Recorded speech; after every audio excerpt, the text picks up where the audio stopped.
So I'm going to see Kalki 2898 tonight, and I've been told by a lot of people that I have to watch the prelude from our director, kind of explaining what this world's about. We're going to do that, and then tonight expect plenty of coverage and reviews of the movie itself. But first, let's do this. Of our world Here we go. Is going to look like. In India, we've grown up the epics, especially Mahabharata and Ramayana. It does look epic. Another age to sure. go, and that age is the final battle.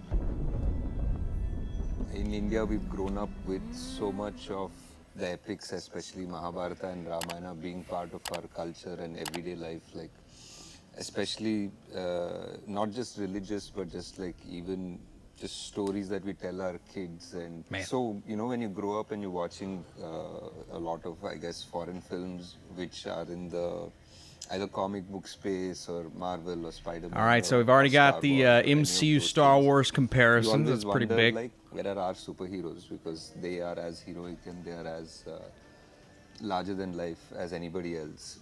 I think I heard that slowly people across India were more interested, or they were starting to think about making movies like this. I heard some talk about somebody talking about Immortals and some studio trying to think about it, and I was like, okay, now it's time for us to. And the world of Kalki is something that we are saying is almost like a sequel to the last epic that we have of these characters of the previous yuga. So the previous yuga in India, in Indian culture, we have 4 yugas. Right? 4 yugas.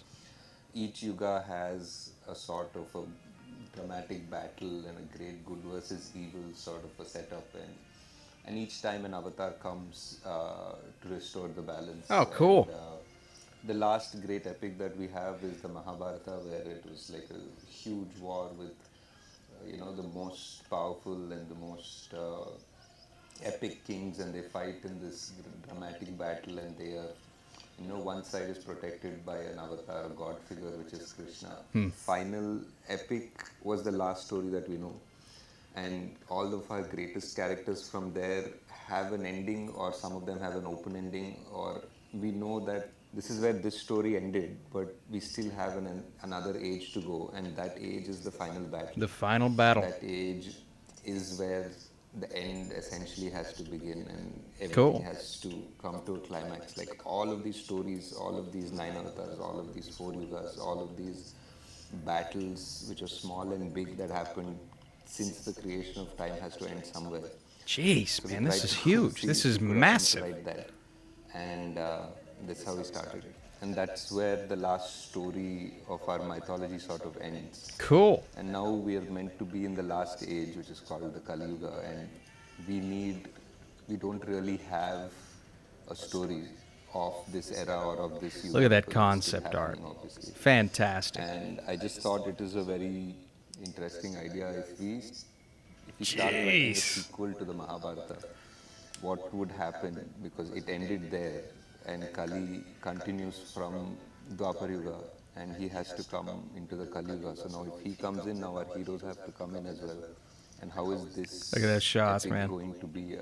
How are we It's epic, that's for sure. And I wanted to write it in a way that it's today, and it's for the whole world to be part of it now, because it's not just because it was never, I think, ever just one country. It's always the world. So I thought we'd write it in that sensibility, and hence, 5 years later, we are here and we are close to being able to share with you how the first chapter of our world is going to look like. Just the first chapter. I mean, look at that. This is big, man. This movie is massive. Just massive. Nag Ashwin. Very nice.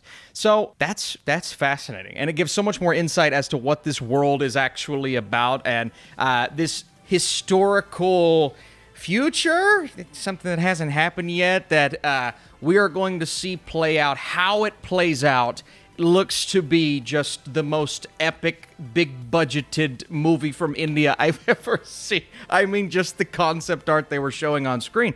But it's really nice to know the history of this and how they've been preparing for this grand epic. And he said a part one of a grand epic. So 2898, this is the future that we have to look forward to, everyone. This is what we are slowly approaching. And I like having insight. Again, I see the trailer and it looks awesome, but I don't really know the world that we're living in 2898 AD. Okay, well, it is 2898 in the future, but what has been building up to this, what has been leading to this moment within this culture? And I'm just fascinated to actually go and experience this on the big screen, especially now that I know something about it and what to be prepared for. And it looks like we are going to be prepared for crazy, nonstop, insane action. And that is so exciting. So here's what we're going to do. Again, new channel, new space. We're going to cover this movie extensively on this channel, the main review on the main channel. But I'm so excited to experience Kalki, to talk spoilers, to talk moments, to talk characters. And I'd love if you all would follow along, whether that be subscribing or just liking this video. So thank you so much for watching. Next up, we've got another Prelude, the World of Kalki. We'll do that next.